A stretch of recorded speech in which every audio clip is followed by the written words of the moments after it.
Hey guys, PK here. Is a buyer's agent really worth it? This episode is a show I did on Pizza and Property podcast, actually debating this subject. Are buyer's agents really worth it?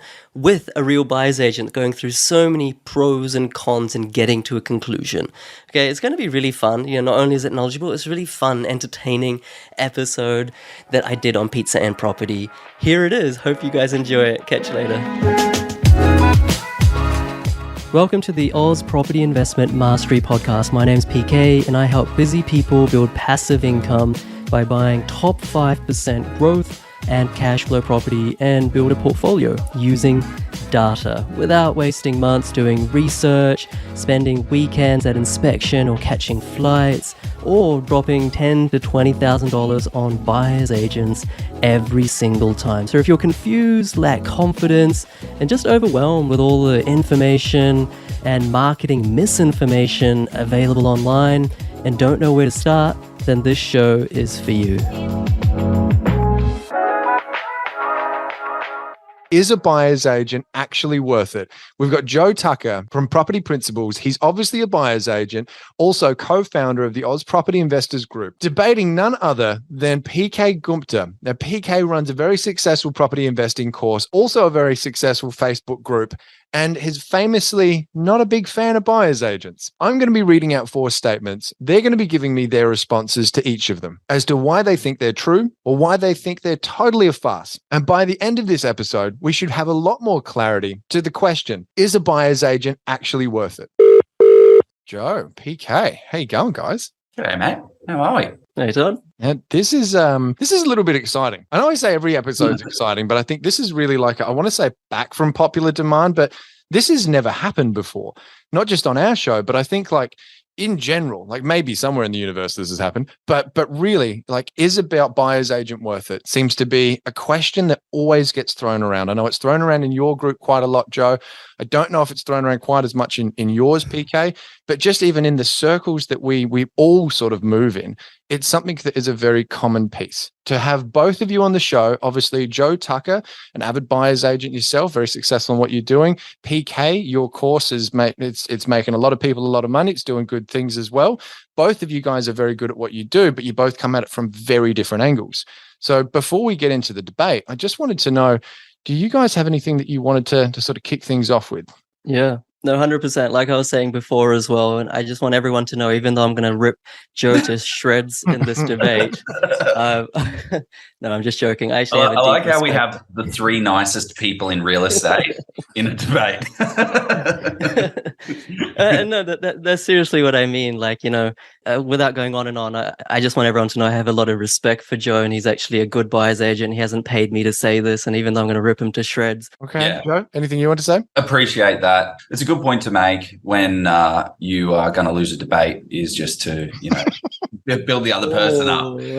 But no, and another side point is, PK is big in the education space, and there's no way that I can be anti-education. I'm going to say that, and then friendliness is over. It's done. We are making... Let's just drop it there, Todd. You can put links to both the BA and my course service in the show notes. Done. Man, this is like smack talk and then like a pat on the back all at the same time. A hug. Why don't we move into the statements, okay? Like, as you guys know, and I've explained earlier, the rules basically are, I read the statements. Now, one of you can jump in. You're either agreeing or disagreeing. Both of you have a chance to answer those. So if we kick it off with the very first statement, outplaying a pro footballer, outdiagnosing a doctor, getting more laughs than Jimmy Carr just isn't going to happen. Without the help of a pro in your corner, taking on a seasoned sales agent means you are almost certainly going to get a subpar outcome. Who'd like to go first? Oh, I'll jump in because you have to agree with that. Got nothing to do with buyer's agents, but you have to agree with the question. You can't get more laughs than Jimmy Carr. But no, of course it's about buyer's agents. Like, I guess financial freedom isn't an easy goal to attain, but it's a worthwhile one, right? Like, it's kind of like climbing Everest. It's a journey. You're going to need a whole heap of preparation. You're going to need a whole heap of education. You're going to need a solid team around you. So using a buyer's agent is helping you avoid the wrong path. We want you to get to the top as quickly as possible. Like, your goal is here. You are currently here with these type of resources. What is the path we need to take? Because some people can go, vertically at high speed on a rocket. That's not always the case. You have to do some climbing up the hill. So the goal of a buyer's agent is to make sure that you don't take the wrong path. And by taking the wrong path, that might be buying a house and land package, and you have to sit on that for 3 years. And then you realize, oh, snap, I need to come back down, restart my journey, go all the way up again and keep going. Property, we all agree, is probably going to be the largest investment that you're ever going to make. Messing that up can cost you tens of thousands of dollars in the short term, but in the long term, hundreds of thousands, if not millions of dollars. And especially when you're first starting out, the first 3 properties that you go out and buy are going to be the most important. They are the ones that set you up for success to allow you to speed on through to scale your portfolio. So if your first purchase isn't up to scratch, then you're kind of risking quite a lot. That's my view. Okay. So just if I can try and summarize before you jump in there, PK. So for you, it's really about the importance of knowing that you're on the right path. And that's what you feel a BA can bring to the table around this statement. Yeah. Well, and also look at the statistics, right? It was saying that 71% of people only one property, 19 own 2, 6% own 3. So 96% of investors get stuck at 1 to 3 properties. Like, there is a time and space in your portfolio for a high cash flow. There is a time and space for a high growth. There is a time and space for a residential development. There's a time and space for different assets. But if you get them wrong in the wrong sequence, it's going to slow your progress down. Okay. All right, PK. Agree or disagree? I feel I have to disagree, and I do disagree. But that was a good, what a good answer, Joe. It's hard to kind of come up with stuff, but look, I think what you said is both true and untrue. Most people do get stuck after one property. It is good to get education. It is good not to make mistakes. Obviously, the first property is the most important one. All those things I agree with, but I think how you evaluate determines your result. How you evaluate something determines the result that you get. So for example, if you're using a speedometer, you can only ever ascertain the speed or velocity of something. And I think one of the problems in the Australian residential property market is all the content is created, or 95, 99% of the content is created by buyer's agents, right? So even just to pick up on something you said there, how most people get stuck after one property. It's true statistically that most people only have one property. This is property investors, but that doesn't mean they get stuck, because actually, if you look at the statistics, more than 50% of property investors are accidental property investors. They had a home, they didn't sell it, but they upgraded or downgraded and they kept it as an investment property. So it's very easy to take statistics and manipulate them and maneuver them. Not that you're doing that, Joe, necessarily, but to say a rhetoric. And that's my issue with buyer's agents, because the content, fantastic podcasts like this as well, it's dominated by buyer's agents. People are only hearing one side of the narrative. It's like on social media, you click a Trump ad or something like that, all of a sudden you become a Republican, right? Because it just fulfills what your bias is, your cognitive bias. So that's the first point. The second point is, should you use a professional? Like, on the surface of it, like, it seems incoherent to say no, right? But the truth is that it's not a fair comparison to say that a buyer's agent is like a professional in the traditional respect of a professional, like a doctor or dentist or mechanic. Age-old question, hey, use a buyer's agent. Who would ever service their car by themselves? Who would ever perform open heart surgery by themselves, etc.? Who would ever do a root canal by themselves? Use a professional. Almost 100% of people in those things, when you need a root canal, you go to a dentist. However, almost 100% of people, when they go to buy an investment property, don't use a buyer's agent. Okay, they do it themselves. So this argument that you need to use a professional or a buyer's agent, why would you not do that? Because you never, do surgery on yourself. That's not, the premise is incorrect, because most people do it themselves. And most people in the last 50, 100 years of Australian history have been doing it themselves. So I think of it more like a gardener. If you don't have any interest or time in gardening, you don't want to learn about the seasons, about flowers and things, hire a landscaper or a gardener, but you can do this yourself. It's not actually that difficult. And the last thing I'll say is that it's actually, and this is very controversial, forgive me for saying it, it's actually, there's more of a chance of getting a subpar outcome if you're using a buyer's agent, especially the big buyer's agents, the big and famous buyer's agents that you hear all around different media channels. than if you do it yourself. And there's various reasons, but a couple are they have a churn and burn model because they have too many clients for what they can service, or a number of good properties available for sale. And also there's no accountability. You do surgery, you get a good outcome, you know you're getting better. For the property, you don't actually realize if it's good or bad until maybe 3, 4, 5, 10 years down the line. So, I mean, those are just some of the things that are coming to mind. Okay. So just surmising there, it sounds like it's almost the comparison of like if you're a heart surgeon, of course, you wouldn't do surgery on yourself. Or no, other way around. If you're not a heart surgeon, even if you are a heart surgeon, I don't think you're operating on yourself. Good luck. But are you sort of saying that the comparison isn't fair to some of these professionals because maybe you've had to study for 4, 6, 8 years, whatever it is, but then someone else can be a buyer's agent, do it for 2 months and go, hey, you wouldn't operate on yourself. Is that kind of what you're saying? Well, the majority of people who need surgery use a surgeon, but the majority of people who need to buy a property don't use a buyer's agent. So it's not a fair. And I'm a buyer's agent. I have a buyer's agent qualification. It took me all of 1 month to get it. So I agree with your point. The tenure or the rigor around the qualifications is also not comparable. Okay. Yeah, well, that's actually a good point because the qualification behind a buyer's agent is exactly the same as a real estate agent. And it's an area that I think people should focus on a little bit, like the industry should focus on to make it a little bit of a harder barrier to entry. But it is still the same qualification that requires a real estate agent license, and you can get your certificate in a month, but you can't own and operate a buyer's agency with a trust account within a month. You need to be under a real estate agent. But also, can I just disagree with that? So I don't operate as a buyer's agent. I wouldn't do a buyer's agent service even if someone paid me $50,000. But I was able to get up and running with a real estate license, and I could take clients within a month and a half of doing the real estate license course in Queensland. And now my Queensland license can be transferred to all states and territories without any further qualification.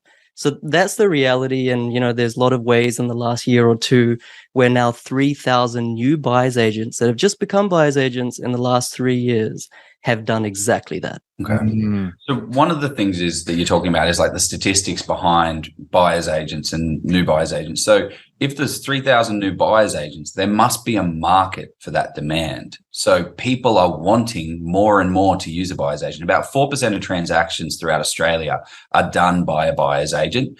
And that's a very hard number to keep. What's the source for that, Joe? The internet. I saw it somewhere. I saw it in a Facebook group. No, just joking. No, but in the US, again, I don't have a source for this one. It's about 50% of the transactions done with a buyer's agent. Buyer's agents is a very new, it's been around for a little while in Australia, but a very niche. Now it's just starting to get some wings as I guess the market's expanded and people want help and they don't know and understand the research behind it. I do agree with that. In the US, the statistics are actually more than 75%. And what you're seeing is that you're seeing that the buyer's agent fee in the US is more like $2,000 to $3,000. So the market, water finds its own level. The supply demand has found its own level. And I think that might be what will happen here as people realize the value of a buyer's agent. Yeah, depending on the state that you're in, my understanding in the States, and just before I get pressed on this, I do not have a source for this. But my understanding just from watching a lot of $1 million listing is that they generally have either a 5 or 6% commission that's paid. Part goes to the buyer's agent, part goes to the sales agent, but it's actually paid by the seller. So it's a totally different model that they actually operate in. And I think even some states operate differently within the states as well. But it's definitely a lot more mainstream to have someone in your corner helping you buy over there. Yeah. In what situation, PK, do you feel like BAs do add value and can be worthwhile for clients? Are you allowed to ask those questions? I was going to say, Joe, as much as I am interested in hearing the answer for that, I think we should probably stick on the statements. But I'll try to weave in the answer, Joe, in a Todd question later on. But no, it's a good question. And if we get into the next statement here, a buyer's agent has no incentive to really push a deal and negotiate the best price. They only get paid to close deals. You'll never really know if they've actually got you a great deal or they've just told you they have. PK, did you want to jump in first this time? Yeah, sure. So I think it's a really, really interesting question. And obviously the answer is nuanced. And I'm kind of in this unique situation without kind of, tooting my own horn where, I have hundreds and hundreds, if not thousands of clients now where they have used buyer's agents before. And because of the type of service we provide, I see the deals that they've bought and I can see, oh, look, those buyer's agents, they consistently tend to be really good ones. And these other buyer's agents, which are household names, what are they doing buying for this client in that location or that type of property? My conclusion is that a lot of buyer's agents, not all of them, but I would even go as far as to say the majority of them, they get paid to sell you a property. I know they're not sales agents. I know they're buyer's agents, but they get paid when you buy a property. So there's a conflict of interest. They get paid when you close a deal. And I've experienced this so many times where some buyer's agents, definitely not Joe, but some buyer's agents, they're almost like the extended arm of a sales agent. They have that really good relationship with the sales agent. Every time the sales agent has this property for sale, they call up the buyer's agent and say, look, I know you've got 20 people in your waiting list. Which one do you want to sell this to? And you can have it tomorrow for $500,000. The buyer's agents may or may not know that it's actually only worth 450. The clients definitely don't know because they're outsourcing the responsibility and they're outsourcing the accountability. And the buyer's agent has just seen to be, got an amazing deal, which is directly from the agent. The client is happy because they've closed a deal, and the sales agent is having a laugh because it's just the easiest thing they've ever done. An extended arm of the sales agent, especially in a hot market, The second thing I'll say is that to build agent relationships, they need to pay good money. A sales agent is more than happy, is over the moon when he just has this buyer's agent that's always buying properties for his clients off him. And he's not negotiating. He's not really taking that sales agent to town, because if he was really rinsing that sales agent for every last dollar, then the sales agent wouldn't give him so many properties, because that's a difficult sell. So when the buyer's agents make life easy for sales agents by paying over and above the true valuation for a property, no one really realizes that that's happening and everything seems to be smooth, but the buyer's agent is doing a disservice. Okay. I feel like we've kind of jumped into answering statement 4 a little bit there as well, but I'm sure there's more we can unpack to it. But Joe, just recapping on that, essentially the statement revolves around there's no incentive for a buyer's agent to get you a good deal. Exactly like what PK is saying. There is a difference between buyer's agencies. But in terms of incentives, yeah, you 100%. Buyer's agents are incentivized to sell the property. Their goal is to find you an investment grade property, but it's not going to last. My business is 100% referral. If one client says, hey, I just worked with Joe and we got a poor outcome, then it's just I'm not going to have a business for very long because we're going to be giving poor results. And actually, I'll push this back onto you, Toddy. You were a real estate agent. You were helping people sell properties. Like, why bother trying to get the best rate for the client? Like, an extra $10,000 doesn't really mean much to your commission if you can have a smooth, easy deal. I can't speak for all agents, but for me, and it's funny, I was actually just talking with Mike Mortlock about this just yesterday. It's the one thing I really do miss about being an agent.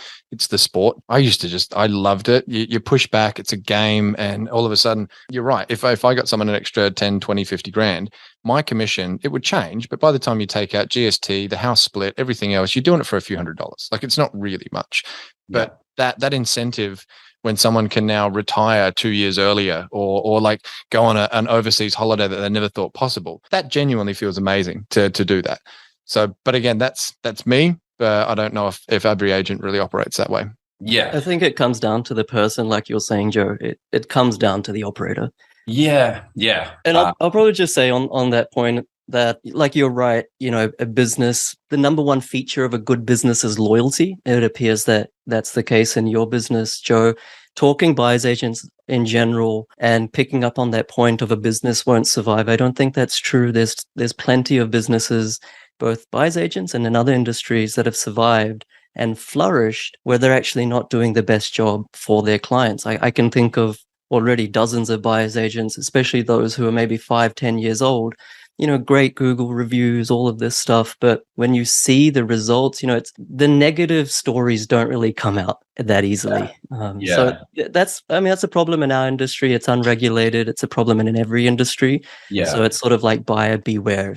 If you want to use a buyer's agent, at least be educated enough to know what the true valuation of that property is, to know whether that suburb is good or not based on I'll give you an example. Logan. Everyone loves Logan, right? It's a hot topic. I can give you a narrative why you should invest in Logan, between Gold Coast and Brisbane, thriving population, hospital upgrades, blah, blah, blah, blah. I can give you a narrative about why you shouldn't invest in Logan. High crime rate, high investors, and some suburbs is like 70% of all properties are investor properties, tenants churn, they don't maintain. You can make up a story either way for anything. So I think it behooves people, even if you are using a buyer's agent, to actually be able to learn, is that the right suburb for yourself? Is that the right property for yourself? Is that the right valuation for yourself? And then if you want to outsource the execution, you can do that. At least you're holding them to account. Yeah. I'm just Googling the word behooves. It behooves. That's a classic. But one thing to mention as well is like when I'm finding an investment grade property, like an investment grade location, we run an in-depth analysis on the market, on the area, on the property itself, and can provide a whole heap of comparables to back up exactly why this property is worth this. What we also do is we may not get the first property that we go out there and buy. Like my price, exactly like what you're talking about there, PK, my price is here. And if the market wants to get emotional and someone else comes in and wants to pay more, then unfortunately they pay 20 grand more. That's none of my business. We got to go and move on. That's what I do day in and day out. I don't get every single deal that we go for. I miss out constantly. And that's the value of a buyer's agent. Like it takes, how many times do you see it, Todd, in your real estate game where someone has missed out? Boom, missed out. Oh, that sucks so much. Okay, we'll get the next one. Boom, we'll get the next one. Oh, we'll get the next one. And it's like, I have a full-time job. I've got kids. I don't have time to fly down to Adelaide to research these areas. Like then these people are easy pickings because you can negotiate with them. I don't know. Do you see that, Todd? Do you see like, what would you call it? What was that? Like I don't anymore because I just sit in a dark room by myself with my dog and talk to people over Zoom. But yes, otherwise I did used to see that, and it's probably makes me sound like an ass, but you take advantage of it when you're an agent. If you see that someone is distraught not distraught, but that they're completely over it, they've got the make it stop face on, well then you can push them more. Yeah. No, that's a really, really good point. And I think once again, I hope this debate isn't against you, Joe, because you're sort of a stand-up sort of guy. But talking about buyer's agents in general or the majority, what you're doing is not what they're doing. For example, I know a buyer's agent who operates in Brisbane. And this is the other thing, there's two types of buyer's agents. There are ones that specialize in a locality, and then there are ones that are national. The ones that specialize in a locality, they say, well, we're always going to be better than the national ones or by you doing it yourself because we live here for like the last 10, 15 years. But the reality is that there's so many of them in Brisbane right now. They have made a lot of money over the last 2 years, but they're still touting Brisbane. Despite some suburbs now falling in value, now they've changed the narrative to say, oh no, but long-term growth is good, even if you lose 100K in the next 2 years, right? So that's one thing. And then the other thing is, okay, well, national buyers agents should hopefully overcome that problem, right? That bias. Well, that could be true in one sort of school of thought. But then the problem is that most of these national buyers agents, once again, I'm not talking about you here, Joe, is that they're outsourcing the in-person inspections to property managers anyway. Yes.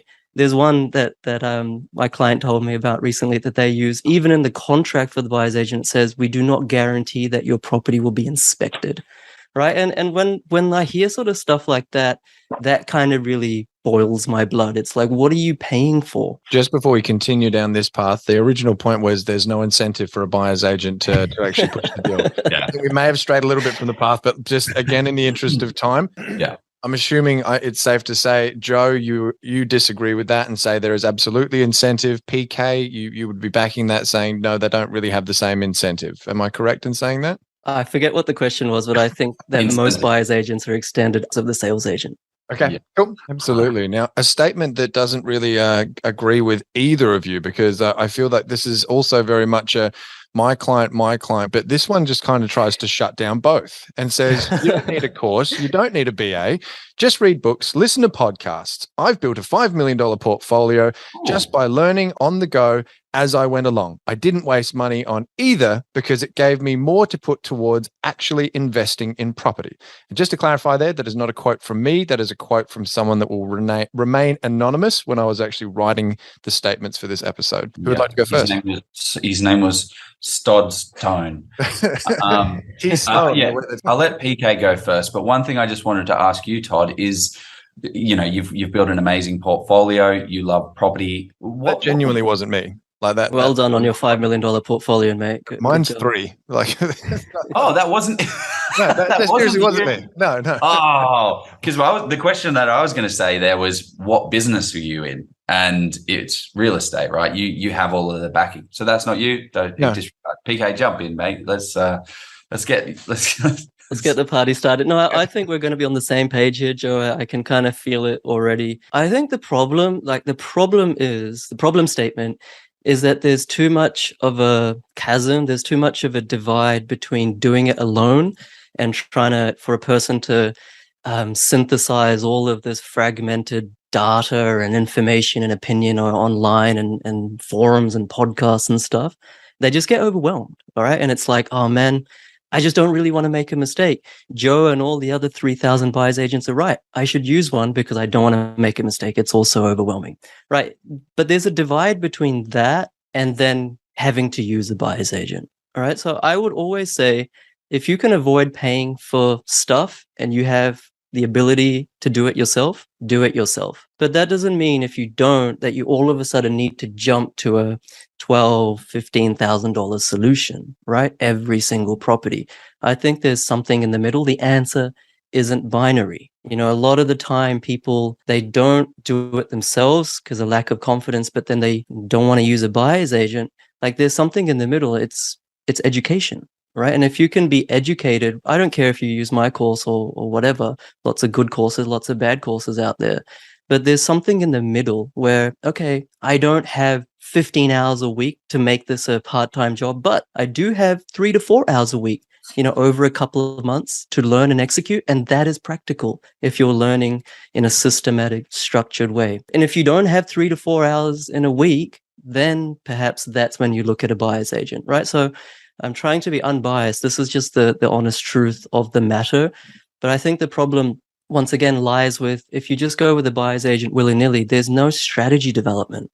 And once again, I don't want to put words in your mouth, Joe, because I think you guys do this pretty well.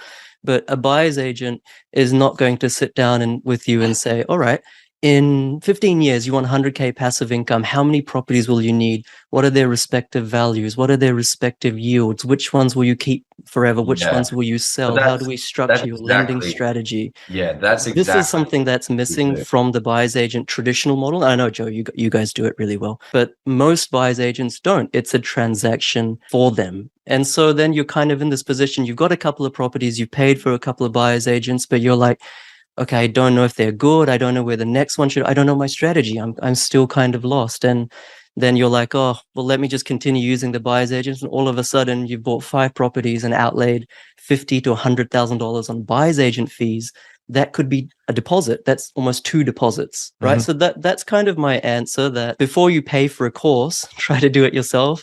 Before you pay for a buyer's agent, try to find a course that does it. If not, then use the buyer's agent. Okay, so you almost look at this as steps. Yeah, it's like a hurdle. It's like when I used to work at Virgin Australia as the head of strategy there, and we're like, okay, how can we rinse out the most money from paying guests? You don't just want to Virgin Australia, right? You buy the seat, and it's like, okay, you want to select that seat, that's a little bit extra. You get money, you want to get food and beverage, it's a little bit extra. You tier things. So I think people need to tier the value proposition in their head, but as opposed to just saying, do it myself with no confidence, or just skip all the way to a buyer's agent. Okay, Joe? Yeah, that strategy piece is a big part of what we do in our business. Exactly like what PK has been saying the whole time. Buyer's agents are different. That's a big piece that I wanted to chat to. But also, no matter how many times you scale out a buyer's agent, if I am saving someone, 15, 20, 50 hours of going out there and doing all of the stuff themselves, along with getting a $22,000 reduction and getting a good investment location and getting them a good property. If you're saving $22,000 every single time, let's just say the buyer's agent fee is 15, you're up money. You're up money. You times that by 5, you times it by 10, you times it by 100, you're still getting a return on your investment. So it doesn't matter how many times you scale out. Yes, it'll be a deposit, but there's no way you would be able to get to that next one if you didn't have the right strategy. What do you think about this though, Joe? Like, I think that's a classic argument for a buyer's agent, right? You pay us money, we get it, we're expensive, but we're going to get you a return on investment. What's your honest thoughts on the opportunity cost of that? So for example, let's say I said that a person can get that $22,000 off negotiating after the building and pest inspection. There's a few things wrong. It's not quite worth 22 grand, but you get 22 grand off the contract price anyway. What if they can do it themselves with education and it's not a part-time job? It actually isn't that hard, because property buying is not rocket science, right? So I think it's about the opportunity cost. Yes, a buyer's agent has a return on investment. I was talking to Todd about this.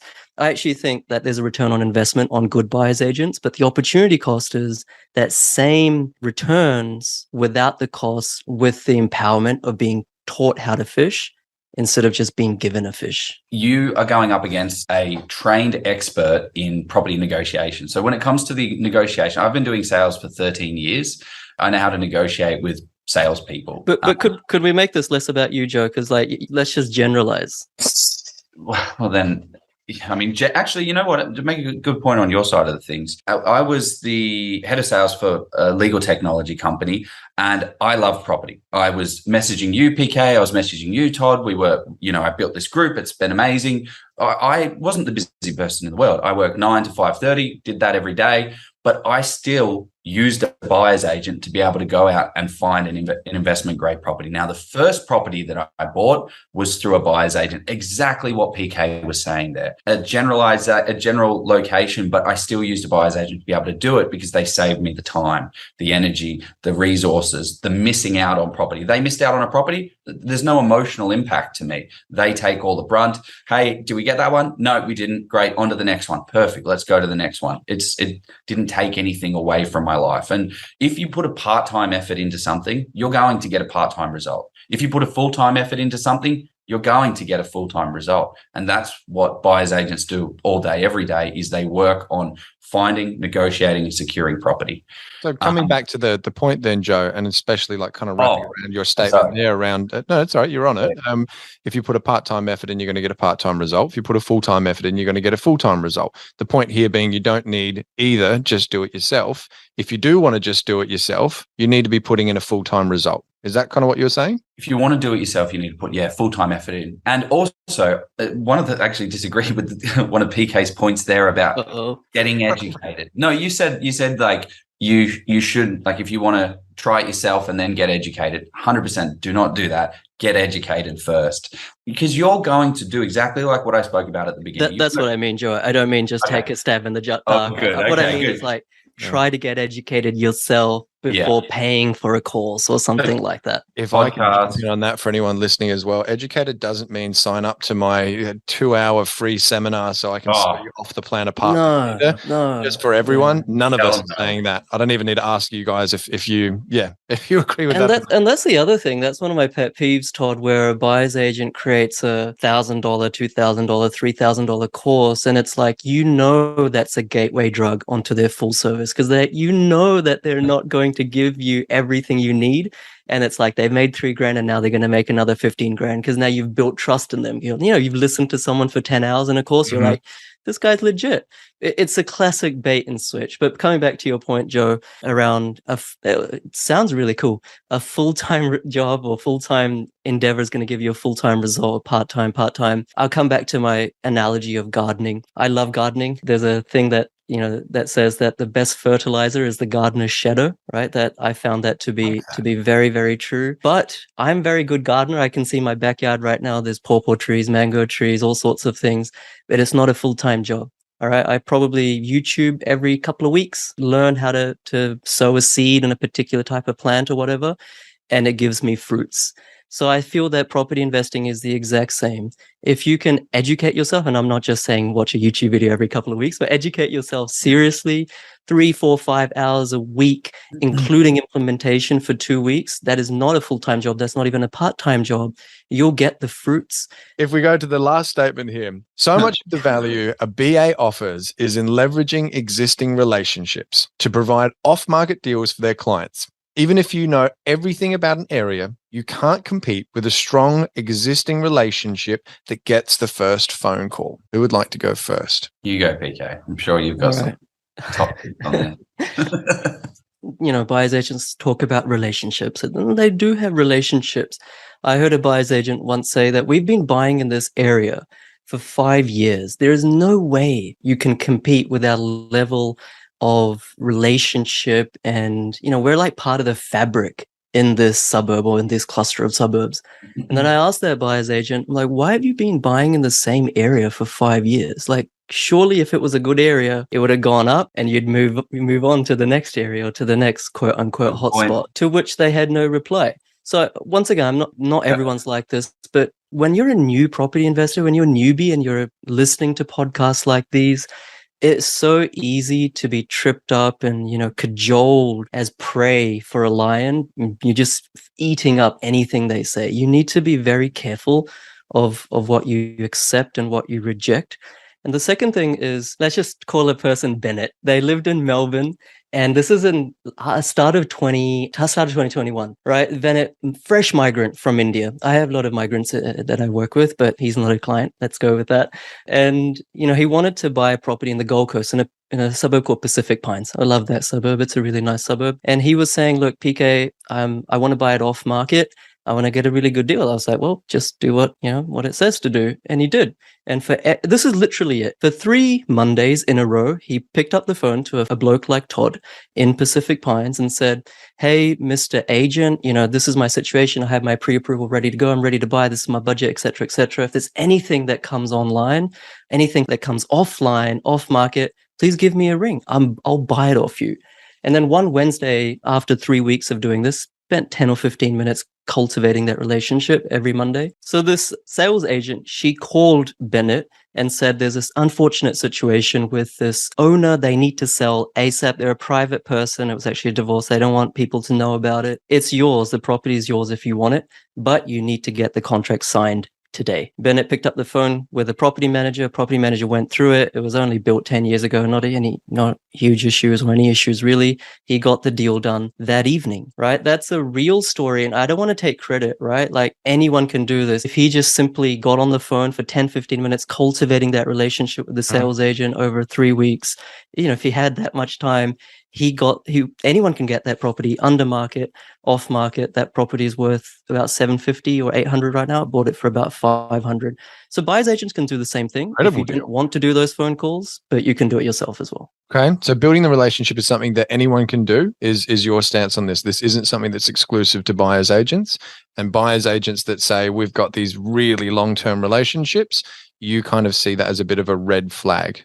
Is that right? Absolutely. And off-market deals aren't the bee's knees either. There's plenty of terrible off-market deals that aren't worth buying. In a lot of cases, sales agents will give off-market deals to buyers agents who will then send it to their client saying it's off-market.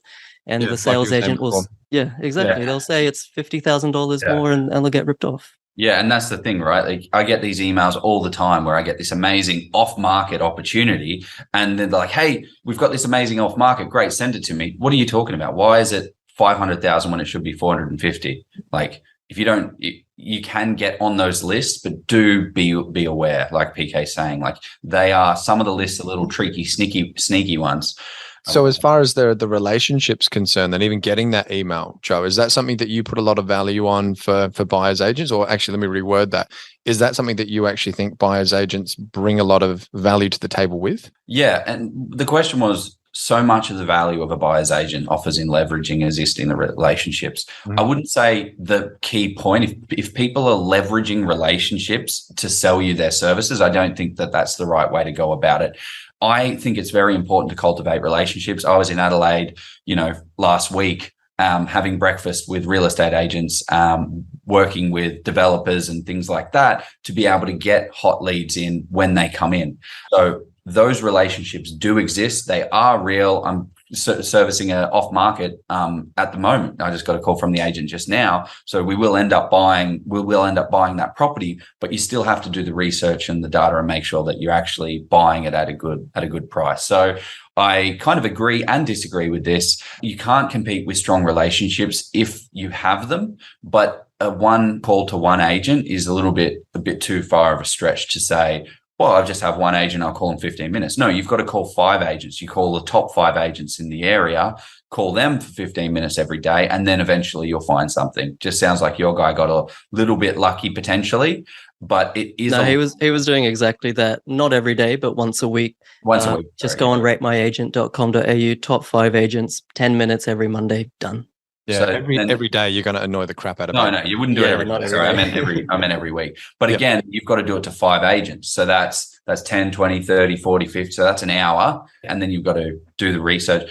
It takes a lot of time. But yeah, just to go back to the point, I don't think it's the biggest value of a buyer's agent. I don't think existing relationships are very important. Like there's deals that we get that nobody else is going to get. But it's not the be all and end all. It's not the be all and end all. What's your experience, Todd? Like, you've been a sales agent. Let's say Todd's a buyer's agent and he's trying to get off market deals and I'm not a buyer's agent. I'm just Joe Blow.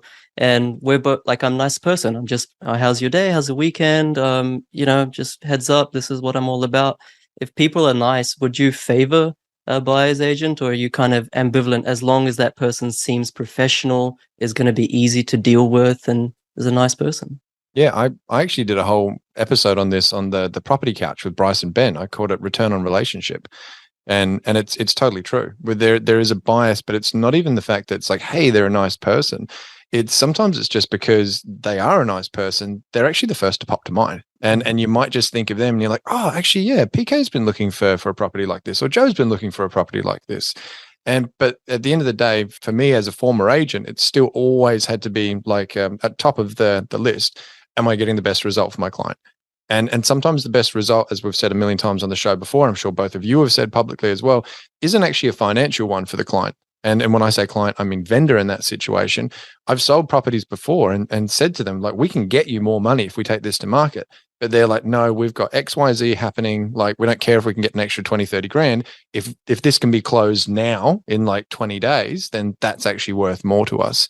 So it does, yeah, I think it definitely works, but I kind of agree with both of you in this setting. It's like, it does work, but if it's the only string in a BA's bow that they just keep plucking, well, then there's probably a few skill sets missing there as far as I think. But this isn't about what I think. This is about what you guys think. This is your debate. Yeah, it's true. And also, like, the real value is knowing an area so well that you can jump on a deal when it happens. Like, there's no way a buyer's agent could say, I get all the off-market deals from all of the agents. Like, it's just knowing an area so well, so intently, that when a deal pops up online, like yesterday, right? I didn't get a call. I didn't get that magical call from the agent. They just listed it. But I was able to act quickly and make it happen within that period of time, like within a short period of time, to secure the deal. I'll just make one small point on that as well. What you've said is absolutely true, and I'm not taking away from that at all. Just based on my own experience with clients, oftentimes with a buyer's agent, there's an additional hurdle. The sales agent gives it to the buyer's agent, or the buyer's agent finds it on realestate.com or whatever. And then there's a period of like 2 to 3 days in which the buyer's agent needs to quote unquote sell it to their client. The client might be super skeptical. Why this area, or why this property, or let me think about it, I need to speak to my wife, I need to sleep on it. But if you aren't using a buyer's agent, you've already done that homework up front because you know what you're doing. You're educated. As soon as you see the property, you can get it off market. You can get it off the market, I should say, under contract within an hour, within 2 hours, within 3 hours. There's not that additional friction of having to sell it to yourself because you already know what you're doing. So that's probably just another counterweight to what you're suggesting, Joe. Completely disagree with that. We do need to wrap this up, Joe, but if you can give us your disagreement in like 30 seconds, and actually 30 seconds this time. Well, it's not much of it. It wasn't a massive point, but I'm never selling a client on a property. I say, this is what we're going to buy it for, and this is the reason. You do it all up front, and then they can move fast on the deal. As you say, PK, speed for deals is the most important thing. And if you can't move fast, you need to, like, you're not going to get a good deal. There's no way there will be a 3-day delay because the deal's gone, especially in the hot market. No way. I'm just saying from what my clients are telling me, or what agents are telling them. The agent has said, this other person, the buyer's agent, they're taking a day too long. You can have dibs at it. I'm just talking from experience. It might be a inappropriate sample size, but it's real. Okay. All right, wrapping everything up from both of you guys, if we can actually have, I guess, the overall statement of, is a buyer's agent worth it? If I've listened to both of you correctly, I think the answer is it depends. Sometimes. Depends on who it is, depends on how much time you've got, depends on what your skill set is. Do you actually have a passion to learn property?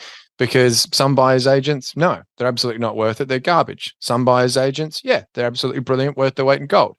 But can you do it alone? Well, yeah, you can. But you're going to have to put in some effort, put in some time, put in some, even some financial backing. Would you guys agree with that as a bit of a summation to the entire episode? It depends. Yeah, I agree with that. It does depend. You do not, yeah, it's fine if you don't. Yeah, no, you do not need a buyer's agent. You do not need a course. You can go out and make this happen by yourself. It's just at the speed and acceleration of where you're looking to get your goals. How long is it going to take for you to do it? And if you have the knowledge, the time, the energy, the resources, the tools, the tricks, the tactics, the confidence, the negotiation ability, and all of that, then absolutely you can go out there and do it. But if you don't have that, then use someone that has all of those things. Okay, PK, anything you want to add as some final words there, mate? Look, I think everyone's an expert in property. In Australia, there's 25 million experts, so to speak. Everyone has an opinion. There's hundreds of courses. They'll all use scare tactics to say, look, if you don't do my course, then you'll fail. There's thousands of buyer's agents that all say, if you don't use me, you'll fail. Everyone knows what's up. People aren't dumb. My hypothesis when I first started was that, because I've never used a buyer's agent myself for residential property, was that I can do this myself. I don't trust anyone. Everyone's just trying to do smoke and mirrors. And that happened to me. So it's kind of from my own experience. Okay. And what I validated in my hypothesis was that if you don't have about 4, maybe even 5 hours a week over a couple of months, then use a buyer's agent, right? You don't have enough time. You need that 4 or 5 hours a week over a couple of months. Or if you have zero interest, then you might look to outsource. But if you have that, just that time, it's not a part-time job. It seriously isn't. This is not surgery. It's gardening.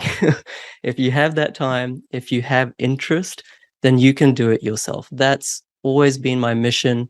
I think good buyer's agents are worth it. If you don't have these 2 ingredients, if you do have these 2 ingredients, then they're not worth it. I love that. This is not surgery, it's gardening. That's brilliant, PK. Anyway, guys. I'm pissing Joe off big time here. Can we still be friends? The problem is I just like that analogy so much as well. It's upsets me how much I like it. Well, it will upset both of you if you saw my garden. I actually brought Mike around very purposely after 6 o'clock last night because I didn't want him looking out the back. I'm very much not a gardener, but anyway, mate, I think we're going to leave it there. But before we go, I've asked both of you what your favorite pizza is. And I actually did this on the episode with Jack and Sammy last debate. Instead of asking your favorite pizza, if we can get you to both agree, if you're sitting down, you're catching up for one, what pizza would you both agree on to order? Oh, how long do you have? I have no idea. What would you want, PK? Well, I kind of scripted my answer for this, and I was going to say like bread pizza. Like when you want something that tastes like pizza, but you don't have time to make one, you just put a slice of bread in the toaster and you put some like sauce on and a few things on top. Tastes pretty close to pizza, and it takes about 4 or 5 minutes. I have done that. Okay. Down with that. I'm down with that. Pizza. All right. But fellas, thank you so much for coming on the show. I think we've definitely given a lot more information to anyone that's thinking, should I be using a buyer's agent? Should I be doing it alone? And giving everything that you had from the very beginning there, guys. But thanks a lot for jumping on. I'll talk to you soon. Thanks, Todd. Thanks, PK. See you guys. Thanks, Todd. Thanks, Joe.